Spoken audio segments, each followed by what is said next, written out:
Governor Andrew Cuomo is facing mounting political pressure following revelations he covered up COVID-19 deaths in New York nursing homes. That might be the least of his problems right now. Looks like the federal government is about to step in. Friends, it's time for Hold the Line.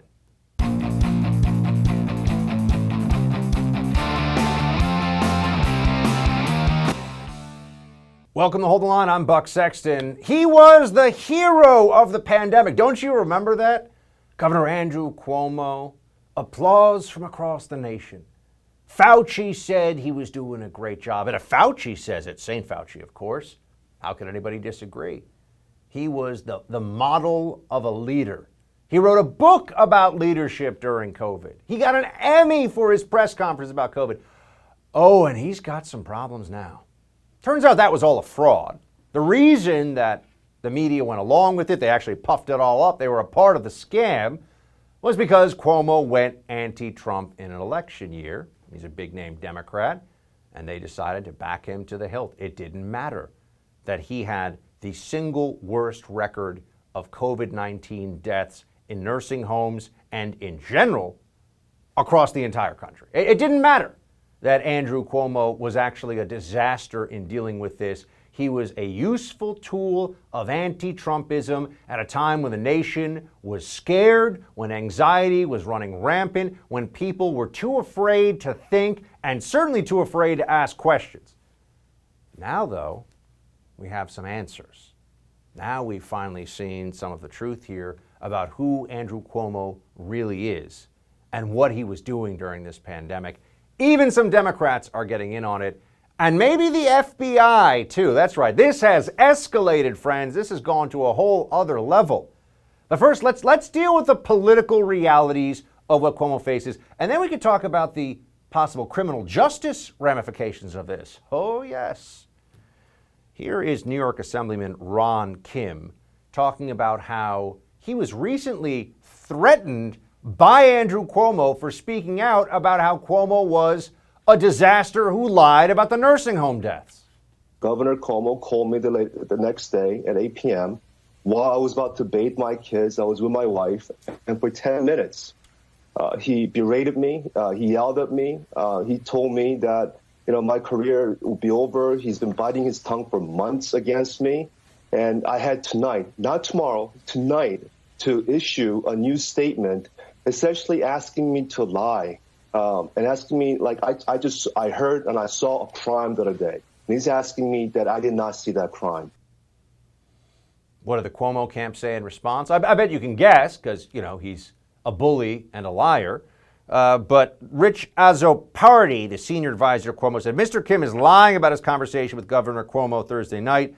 I know because I was one of 3 people in the room when the phone call occurred. At no time did anyone threaten to destroy anyone with their wrath, nor engage in a cover-up. Anyone who follows New York State, New York politics in general, will tell you that Cuomo is a notorious bully and is thuggish in his behavior as a politician. It's not a surprise to anybody who knows him. And he has problems with the truth. In fact, his problems with the truth when it comes to nursing homes are what's gotten him to this point.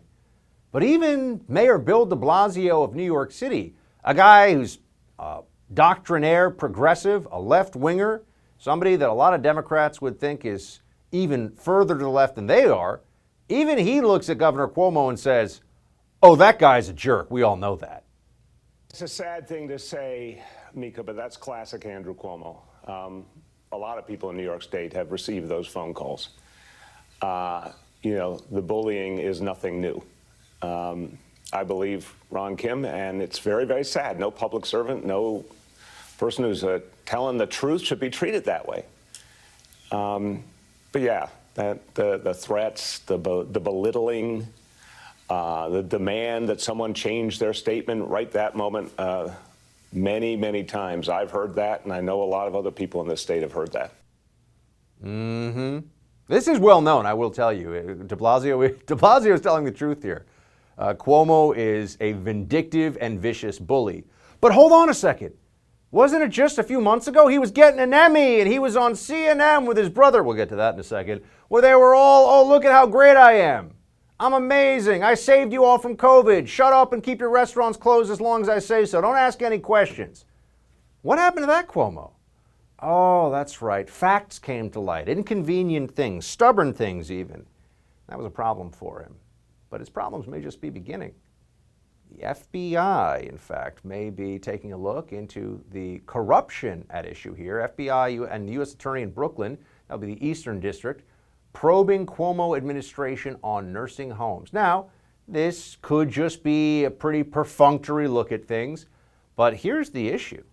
If you are a state official, as obviously the governor is, and there is a life or death situation playing out, you have taken near dictatorial powers into your hands to handle it, and you are actively covering up information about deaths because you don't want the public to know what a bad job you're doing, that goes beyond just poor decision making.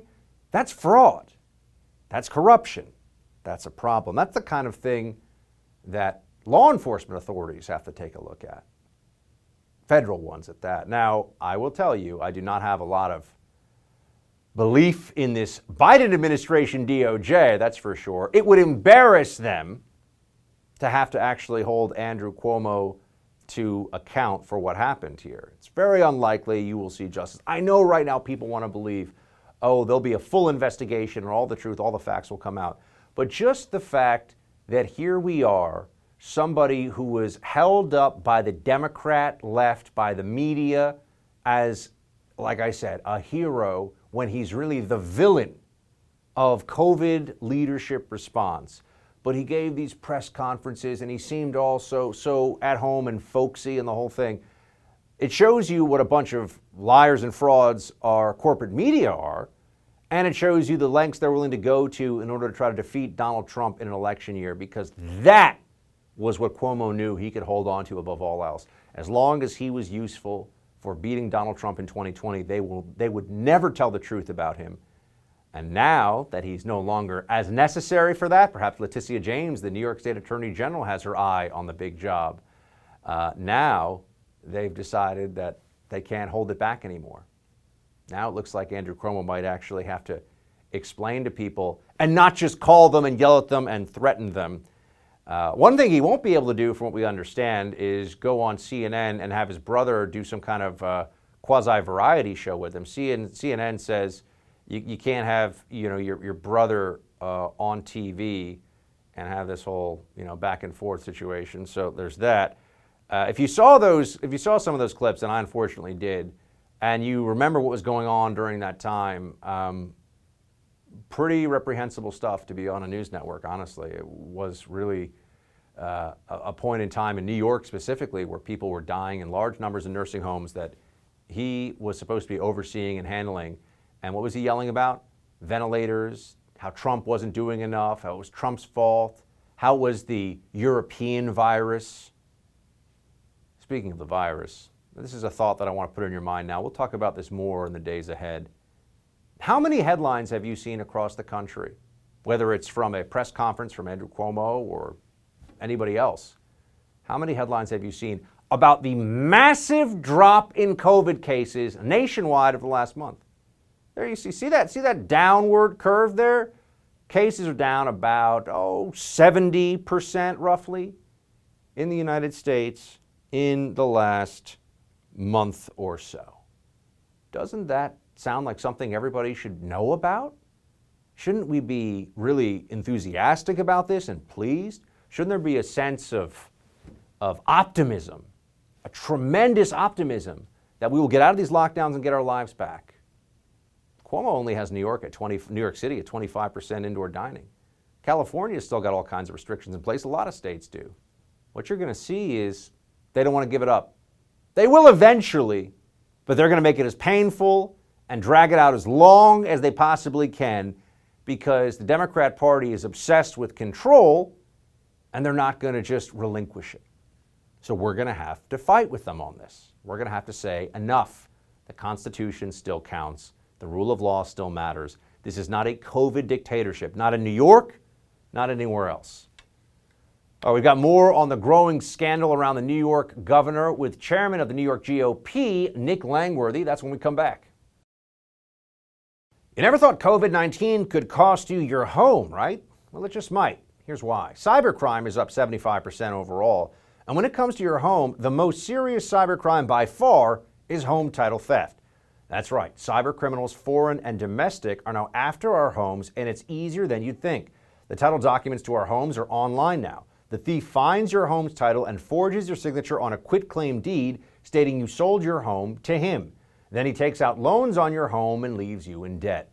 You won't know until late payment or eviction notices arrive, and insurance doesn't cover you. Neither do common identity theft programs. That's why I protect my home with Home Title Lock. The instant Home Title Lock detects someone tampering with my home's title, they help shut it down. Go to HometitleLock.com and register your address to see if you're already a victim, then use code RADIO to receive 30 free days of protection. That's code RADIO at HometitleLock.com. Again, code RADIO at HometitleLock.com. What has unfolded under the last week is nothing short of stunning. We are witnessing the unraveling of a cover-up in the implosion of a lying and corrupt governor. This is a grave and deadly and devious abuse of the office of the governor. Andrew Cuomo is unfit to continue his service as governor of the state of New York. I, and now many others, have called for impeachment articles to be drafted. That was Chairman of the New York Republican Party, Nick Langworthy, earlier this morning. He was calling on the prosecution and impeachment of Governor Andrew Cuomo as more of the nursing home scandal is uncovered. Chairman Langworthy joins us now to discuss this. Nick, thanks so much. Appreciate your time. No, thanks for having me. Let's start with your version, your recitation of what is the cover-up. What really happened here so everyone at home can know exactly why this is now becoming the scandal that it is. Well, people around the country got to watch Andrew Cuomo front and center during his briefings during COVID-19. He was basically the self-declared hero of the pandemic. With that, he tried to create an offset to the criticisms of President Trump. He sat there for 2 hours a day and just went on and on, talking about his family and claiming he was soothing people through this crisis. Needless to say, as data has now come forward, this is after the governor's written a very distasteful memoir in the middle of a pandemic. We find New York still at the top of the heap with the most COVID deaths in nursing homes, and the most jobs killed and businesses killed of any state in America. I mean, he's been an utter failure in coronavirus response. And what we have upon us now is the fact that our New York State Attorney General has released findings that he covered up the deaths in nursing homes because it simply cut against the narrative that he had done some heroic job getting our state out of this pandemic. How did he do that? I mean, what was the mechanism of the cover-up? Did he direct a state agency to fudge the numbers? Did he just suppress them? Did he tell people that worked for him, just change the data in the system? I mean, it's a serious charge. We'll talk in a second about how the FBI is already probing into this. The Eastern District's looking at it. But how was he able to suppress the numbers is really the basic question. Well, on March 25th, he wrote an executive order that he's tried to hide from the record. He actually tried to pull it off the website. And that executive order commanded that nursing homes accept COVID-positive patients back from hospitals back into nursing homes and prohibited testing. It was a toxic brew. He was the only governor in America that did something so stupid. And we have 15,000 nursing home deaths. Now, those were reported just as regular hospital deaths. They weren't reported as nursing home deaths. So really, what he was trying to avoid was blame and responsibility because it cut against that narrative that he was this heroic leader that all governors should look to for guidance. It was a decision, a fateful, terrible decision that defies common logic. We need to get to the bottom, and that's why we need investigations. I mean, the story broke overnight that the FBI and the U.S. Attorney in Brooklyn are looking into this situation now, have an open file. And that's why subpoenas need to fly, because we need to know why. No 10 people that you stopped on the street would come to the conclusion that you should put COVID-positive patients into nursing homes. So there has to be a purpose. Is it financial? Is it, the major hospital associations in New York City that have given millions of dollars to his campaign over the last years, which, also share a connection with their head lobbyist is Melissa DeRosa, his chief of staff, who's in the middle of this conflict, in this scandal. They're her father. Is that hospital association's lobbyist. So there's a lot of inconvenient facts that cut against Andrew Cuomo's narrative, and we need answers. So I hope that the Democratic, liberal New York State Attorney General Tish James continues to have the courage to take this fight on. But also, we're looking to our federal government for answers, and that's why today I called on Chuck Schumer, to call for this investigation to get on the record. You're either for the facts and for the truth, or you're part of the cover-up. I would not hold my breath if I were you for Chuck Schumer to do the right thing, but I do appreciate you asking him to do so.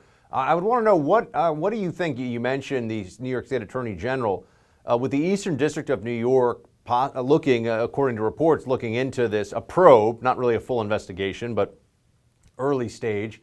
What are the possible criminal issues that arise here, depending on what they find and what occurred with this cover-up? I think it all depends on what they find. I mean, like many federal investigations, you go looking for one thing and you find another.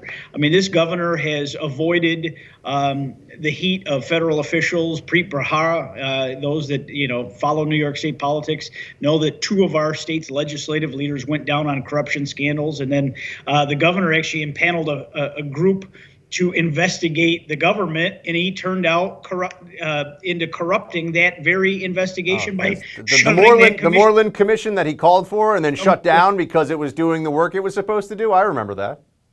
Because it was starting to knock on his door, and it was time to shut it down. And then you watch the governor as people have brought this to the forefront. There's a Democratic Assemblyman, Ron Kim, in the story that's broken in the last 2 days that, Ron Kim lost a family member to COVID-19 and has been a very outspoken advocate against the governor in the governor's handling of this. The governor attacked him. The governor called him and threatened to destroy him. The governor then had a temper tantrum press conference on a conference call with the media and went to attack the credibility of this independently elected assembly member. I mean, we have a bully as governor of the state of New York.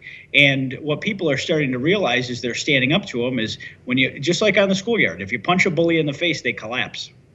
I want to ask you before we let you go, you've brought up that you think that there should be impeachment. I know New York, unlike California, doesn't have a recall provision in the state constitution. How would impeachment work? And do you think that the Democrats, I know you're a state GOP chairman, are there Democrats that are thinking that they might go along with this? Well, the legislature's out of session this week. Last week, I started my week by having a press conference in Albany calling for us to pass recall provisions, to amend our Constitution to allow for recall. By the end of the week, I was calling for the governor's impeachment based on what has been released publicly. I think that impeachment is starting to gain traction. There are Democratic legislators circulating memos on a bipartisan basis discussing that obstruction of justice has been committed here. There's likely other crimes at the state and federal level that have been committed here. And this needs to have intense scrutiny. We need to have hearings. And we need to have people involved on all sides of this to get answers and justice for the families of those that lost loved ones in these nursing homes. Nick, appreciate you joining us. Thanks so much. Thank you, Buck. The passing of Rush Limbaugh brought about an outpouring of tributes for the late legend and, unfortunately, an avalanche of bile from the left. No surprise there. We'll have more on the disgusting reaction from many, including prominent celebrities and people who you'd think should know better. Join Breitbart's David Ng up next.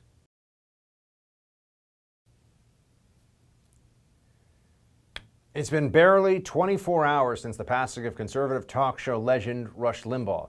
Despite this, the party that is upset at you for not wearing masks because you're supposedly killing grandma has no problem dancing on the grave of a recently deceased conservative icon who just lost his fight against stage 4 lung cancer. This is the type of hypocrisy and double standard we've come to know all too well from the left. to delve into all these instances of grotesque and derisive rhetoric from the left. I'm joined by Breitbart reporter David Ng. David, thank you so much. Buck, it's great to be here. You know, I understand that we are in particularly tense political times, and we're very polarized. We're also going through a lockdown period here, almost a year. But there should be some decency in public life, especially from people who have a platform. It seems like we didn't even get a couple of hours of respite before people with followings that folks actually read and listen to were saying terrible things about Rush right on the day of the announcement of his death. Yeah, it was literally within minutes, if not seconds. And at this point, unfortunately, it's not surprising at all, is it?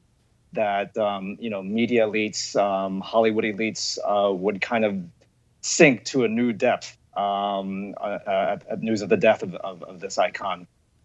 So, just a quick recap, just within minutes of Rush's death, a whole bunch of Hollywood celebrities, blue checkmark liberals on Twitter kind of piled on and started kind of launching these really nasty insults at him, stuff that, I don't really want to repeat here because it's just too disturbing.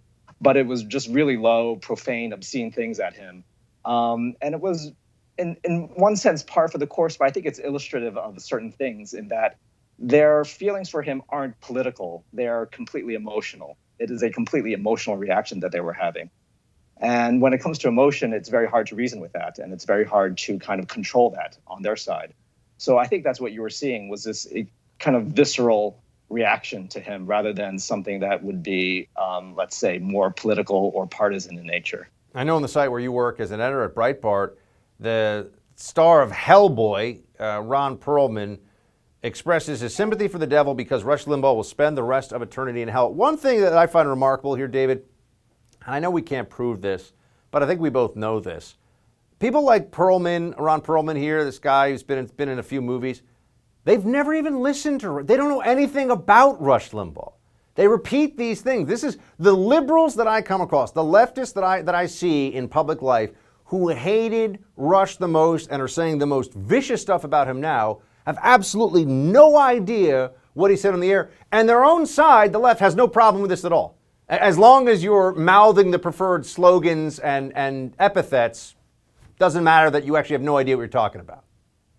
Yeah, and they also get career brownie points for saying things like this. You'll notice that there is no repercussion, at least professional, for them when they say that. In fact, there are rewards to be had. A lot of, I used to work for the Los Angeles Times and I covered the entertainment industry. And I know for a fact that a lot of these sentiments are not just tolerated, that they're actually encouraged and that they will be rewarded professionally in terms of advancement, in terms of career opportunities, if they take these positions. So in a way, it's calculated on their part in the most cynical way you could possibly think. But like I said, it's also like this visceral hatred that they have, not because, as you said, that they watched him or absorbed him, but because that's what they've been told to say. That's kind of the received wisdom that they're acting upon. And here's just an example of what we can expect, even from mainstream news organizations. If it's one thing for a guy from Hellboy and a few other movies that I can't even think of what other movies that guy Perlman's been in, but that's an actor, and as you point out, career advancing. So there's an incentive to be vile about somebody that you don't know anything about. He just passed away. He has a family. He has millions and millions of fans. Anyway, but it advances the career of people in Hollywood. But Brian Stelter allegedly, David, we got to keep this. Allegedly is a journalist, right? Doing journalism at a place known as CNN that is allegedly a news network. And you'll just notice this is how this guy speaks about Rush Limbaugh.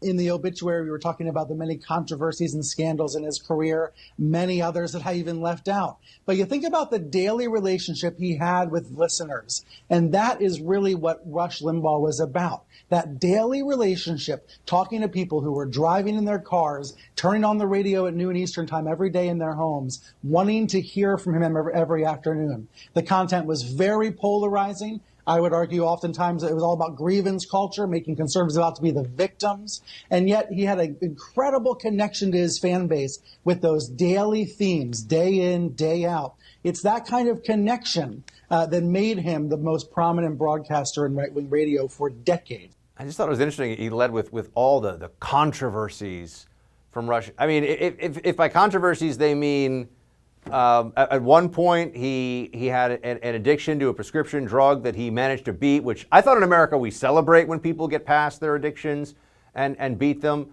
And then whatever CNN says about other stuff that Russia said in the past. Those are the controversies as far as I understand it. Yeah, exactly. And I think to complain about Rush Limbaugh being controversial is to miss the point entirely. I mean, he was a provocateur. He pushed the envelope. He said things in ways that conservatives didn't really speak that in that way. He was funny. He was irreverent. He was impish. And to complain about that is to kind of miss the point. It's like complaining that the sky is blue. This is who he was. And it's not like he tried to hide it or something like that. This is the kind of persona that he put forth. And it was a persona that really resonated with a lot of people. He articulated what they were thinking. And to complain about that, like I said, is to miss the point. That was his nature. That was who he was. And, you know, he provoked very strong reactions on both sides, you know, antipathy on one side and loyalty on the other. And to kind of, you know, rail against him as divisive or as controversial is to kind of, you know, not only miss the point, but to just kind of let it go over your head entirely. It kind of baffles me why they would hone in on that, because that's exactly who he was, and that's who he's been for decades. Yeah. And well, he's they've all been trained to hate him without knowing anything about him. And as you rightly pointed out, and they advance as a result of that. Just mouth the preferred slogans like little marionettes in Hollywood and the news media, and don't give the man even a day's peace for his for mourning and for people to celebrate an incredible life and career. But David, thanks so much for joining us from Breitbart. We'll talk to you again soon. Thank you, Buck. State of Illinois voted this week to adopt a controversial progressive curriculum for its schools. So what is culturally responsive teaching? And could it be coming to your schools next? We're going to answer that with the Discovery Institute's Christopher Rufo after the break.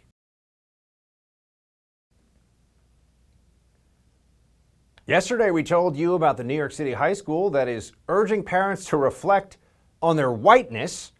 Here's a picture of the chart the principal of the school mailed home to families, asking parents to rate their whiteness on a scale from white supremacist to white abolitionist. This is real, by the way, folks. We didn't make this one up. But New York isn't the only state adopting this woke leftist behavior. State legislatures in Illinois proposed a culturally responsive mandate that would force all teachers to embrace and promote progressive views. And this is only the beginning. What? Joining me now, someone who's raising the alarm about how our children are being indoctrinated into leftist ideology, doing a lot of deep dive research into this, Christopher Rufo, director of the Discovery Institute Center on Wealth and Poverty. Christopher, great to see you again. It's great to be with you. So let's start with the woke training that we're seeing here. New York City got a lot of attention because of this chart, but this is happening in a lot of places. Can you give us some sense of the scale of the wokeness indoctrination of children that's going on now in public schools? Yeah, in the last 3 months, I've been working on a series of investigative reports on critical race theory in schools. It's in all the usual places you'd expect, like San Francisco and Los Angeles and New York, but it's also in places that you wouldn't expect, in Illinois, in upstate New York, in Missouri.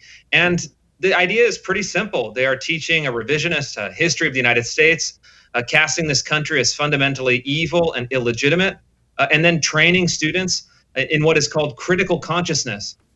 Saying that you need to be able to name your oppressor and eventually overthrow in kind of glorious revolution the institutions of the United States. Tell me about the proposed Illinois teachers standards. They have that understand that systems in society create and reinforce inequities, self-reflect and gain understanding of how experiences affect perspectives, curate curriculum to include and represent a wide spectrum of identities. This all seems like the language of a sociologist, and it's kind of broad and vague.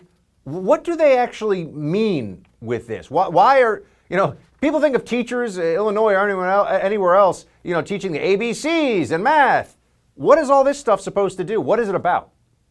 Well, it's all part of a language game. So the language that you see here is kind of the euphemism of culturally responsive curriculum, representing a wide spectrum of identities.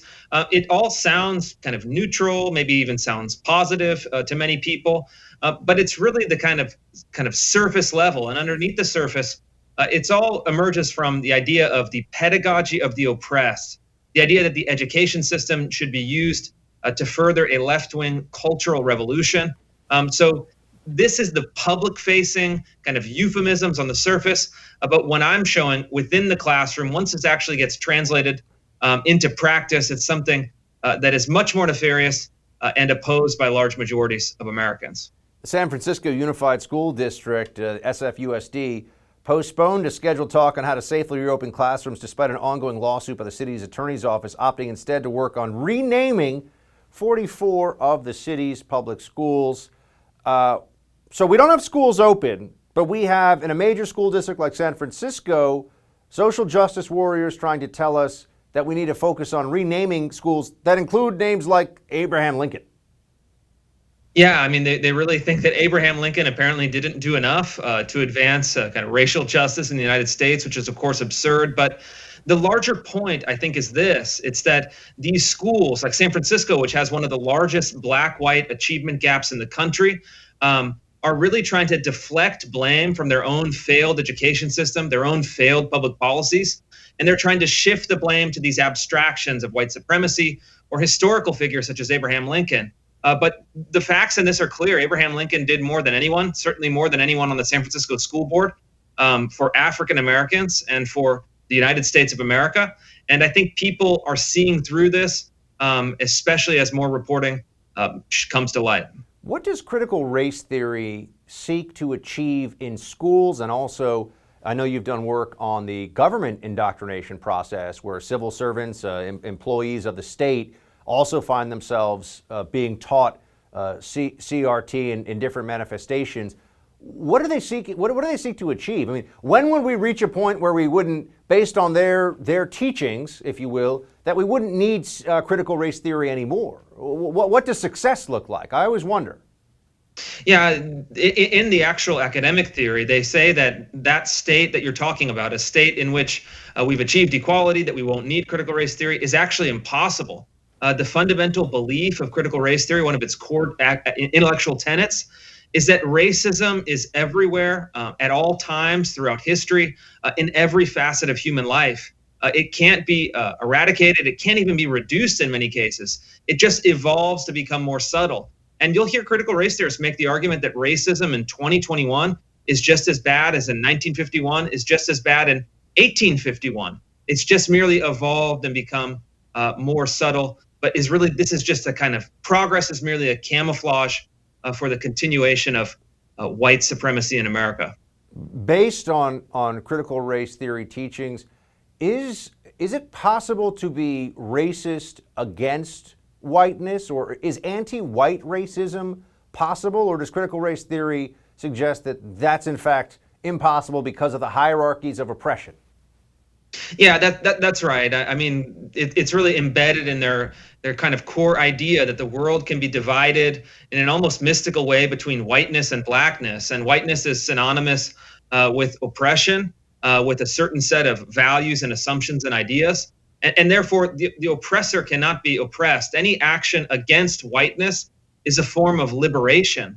So there's a double standard built into the ideology.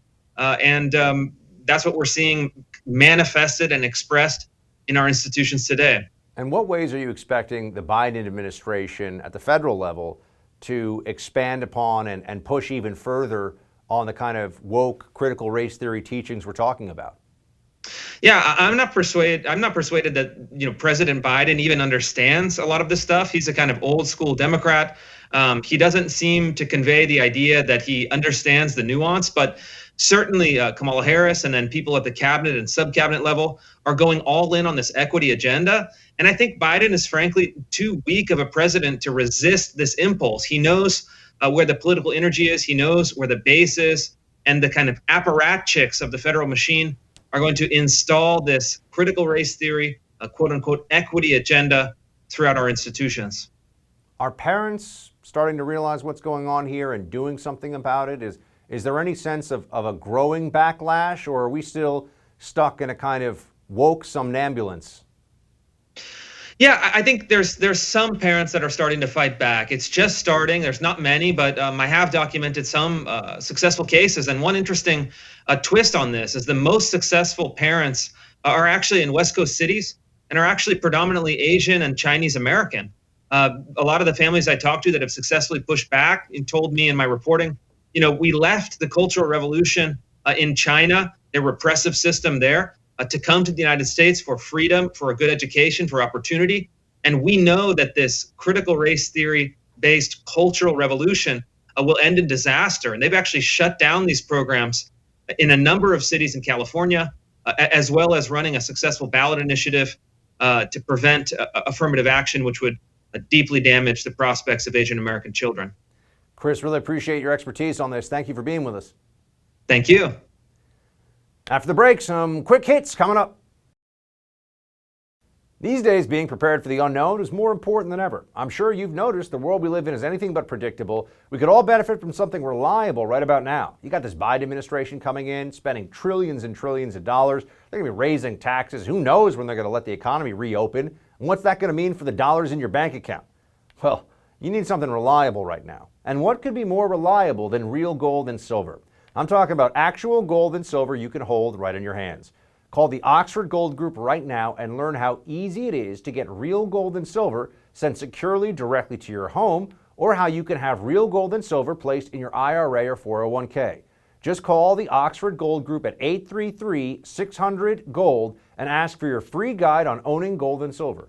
Again, call the Oxford Gold Group right now at 833-600-GOLD. The Oxford Gold Group is the only gold company I trust. Call them right now, 833-600-GOLD. One more time, 833-600-GOLD.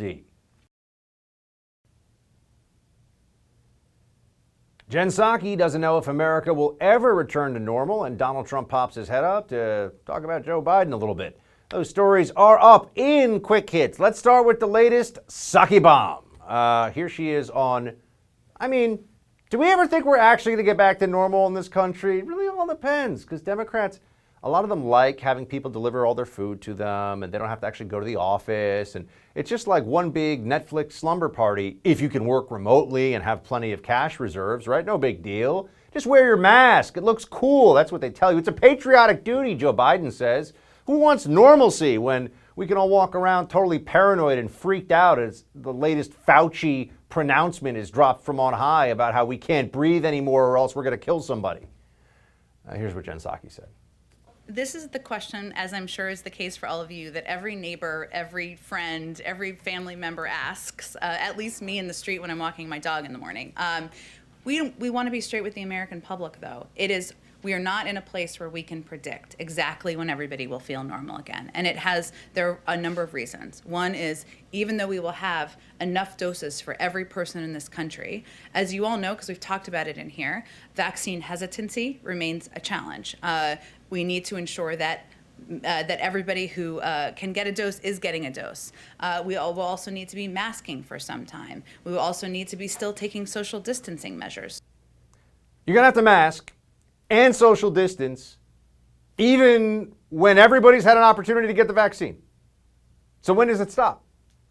What are the numbers? What does it take for this to go away, to go back to normal? They won't say. Here's what I'm trying to tell you, and I assure you we will be revisiting this. We'll be talking more about this. They don't want to let you have your life back. They like the control.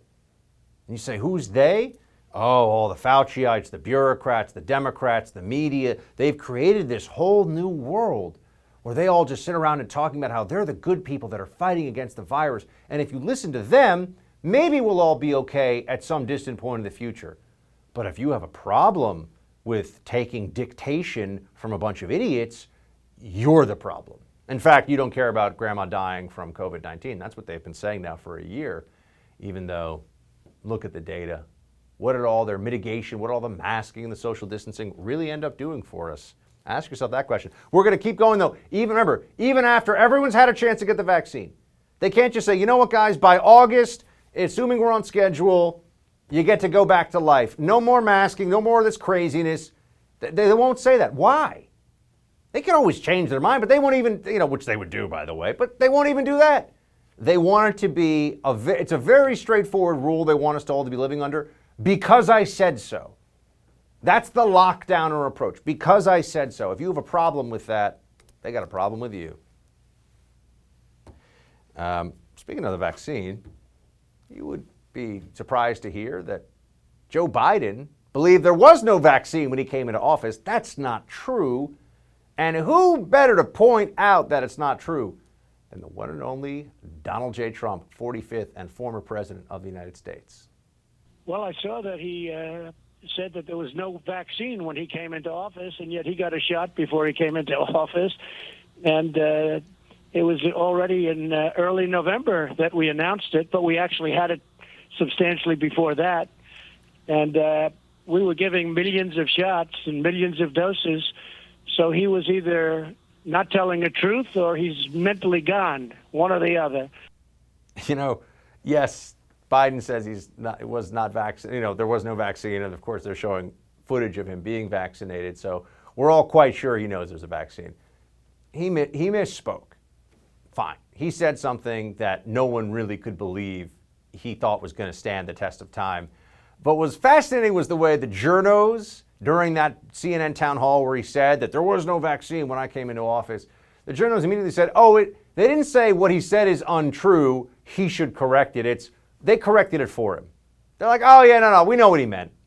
He said something that's wrong, it's not true, and he didn't correct it. You know what he meant? That's journalisming, as the kids say in America today. That's how they do it. We'll just edit his statements for him so that he doesn't have to ever admit that he was wrong, said something dumb, or something looked bad. Joe Scarborough. What does Joe Scarborough stand for? Other than saying whatever he has to say to get the biggest paycheck possible from MSNBC, what does he really believe in? I'm sure he could start yelling in his bullying tone about the Constitution. I don't think he'd want to yell to anybody face to face. From what I understand, he's just a big jerk. But I'm sure he'd have some, the Constitution and being a real Republican, stuff like that. Meanwhile, if you lost your business over the summer, if BLM came by and burned out your store, your family store that you need to not only feed the community, but of course to put food on your table, to pay your bills, Joe Scarborough wants you to know, sorry your taco stand got burned down, but it's not important because BLM did it, and we like BLM. Here's what he said. I know there are idiots on other cable news channels that will say, well, this mom and pop store was vandalized during the summer riots, and that's just as bad as the United States Capitol being vandalized. No, actually, no, jackass, it's not. The Capitol of the United States of America is the center of American democracy. And while I am a fierce believer in people's right to defend their private property, I'm not going to confuse a taco stand with the United States Capitol.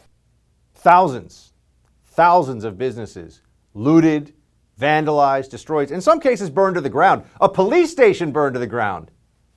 But it's all a taco stand when you're a millionaire jackass from MSNBC. Yeah.